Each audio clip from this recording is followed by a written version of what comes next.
Welcome to Living Freer. This is day 7 in our season of Thanksgiving, and today I want to talk about how we value others. Over the last few years, one of the things that has frustrated me in our Southern Baptist world, among our leaders and even in our state conventions, is how we have seemingly discarded placing any value on our elders, on those who've come ahead of us. You know, John Wayne said this. He said, "Tomorrow hopes we have learned something from yesterday." That's a great quote. And that is one of my hopes, that we learn something from yesterday. Job 12:12 says this, "Wisdom is with the aged men, and with length of days, understanding."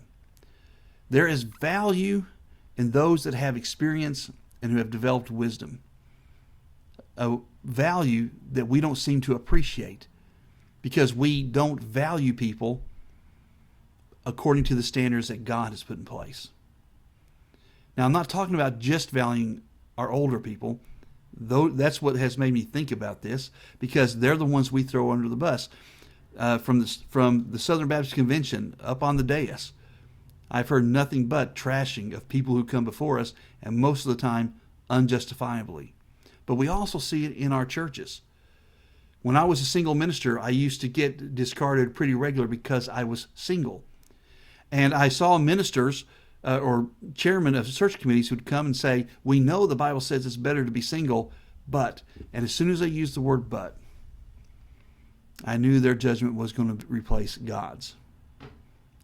And I knew that I didn't want to be at that church because their judgment was replacing God's. But it still stung. And it's hard to take sometimes. And for those ministers who are being discarded today because churches are so desperate to have somebody in the pulpit who can fit on a GQ magazine and has a healthy understanding of hair gel, if that's what people are looking for, we're in trouble because we're measuring things wrong. Now, don't misunderstand me. I'm not saying we shouldn't look out for the next generation of ministers coming up. We shouldn't discard anybody because of their youth or because of their collective years. We should value people according to what's in their heart. And that's my point today. Because there's nothing wrong with being stylish. There's nothing wrong with hair product.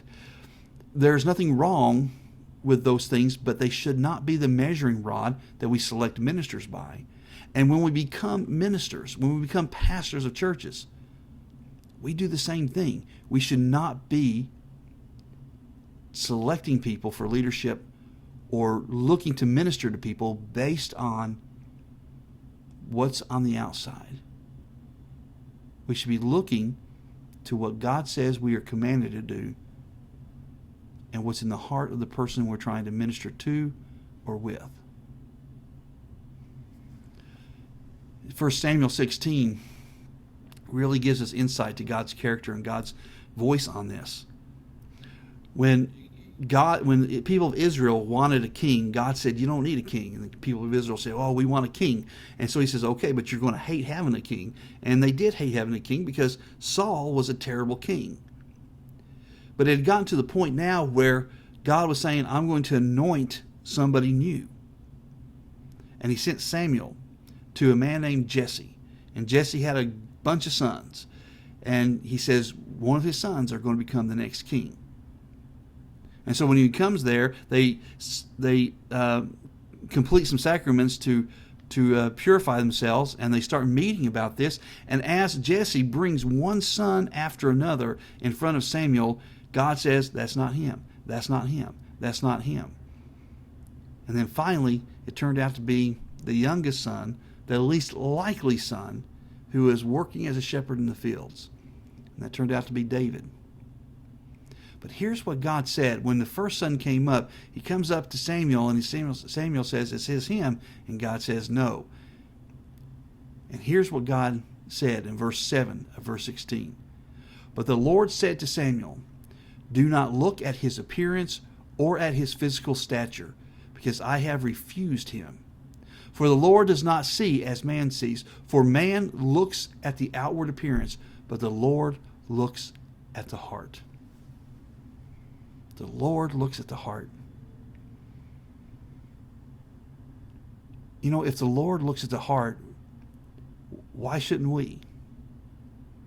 Why shouldn't we take the time out of our effort to look to see the heart of the people that we are ministering with and serving with, and make sure that we are praying and seeking God's guidance and discernment beyond all the details of the world? Now, I'm not saying all the details don't matter. But in our churches today, when we select pastors, we tend to want to get people who are more like us, or more like the image that we want to present, instead of more like Christ. And pastors, we want to build up a cool church. So we go after the people who have the money and the look and all the demographics we think are important. We don't look at the heart. And we need to, because we need to be imitators of Christ. And that's what God did. He looks at the heart. I've been guilty of this. Well, I've been a victim of it. I've been a victim of it because I don't fit in skinny jeans. But I also have been guilty of this by passing over people who I think maybe God intended to be a blessing to me. And that's what happens. We miss out on the blessing. I'm not saying that looking at seminary degrees and making sure people got PhDs are important. I'm not saying that there's nothing wrong with being fashionable. There's nothing wrong with the hair products. What's wrong is not making the priority looking at the heart. And the beautiful thing is, if God judged us just by what's on the outside, we would be in trouble. I'm grateful God looks at the heart. Because even though my heart is a mess too, once I gave it to Jesus, He restores my soul. He restores my heart. He transforms me by the renewing of my mind, because He lives in my heart.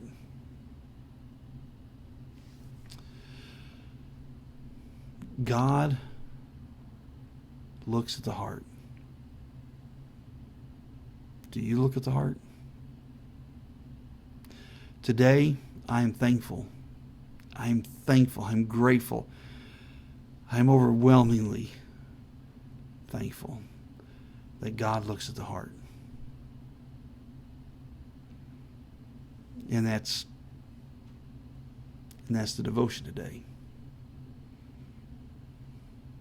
See you tomorrow.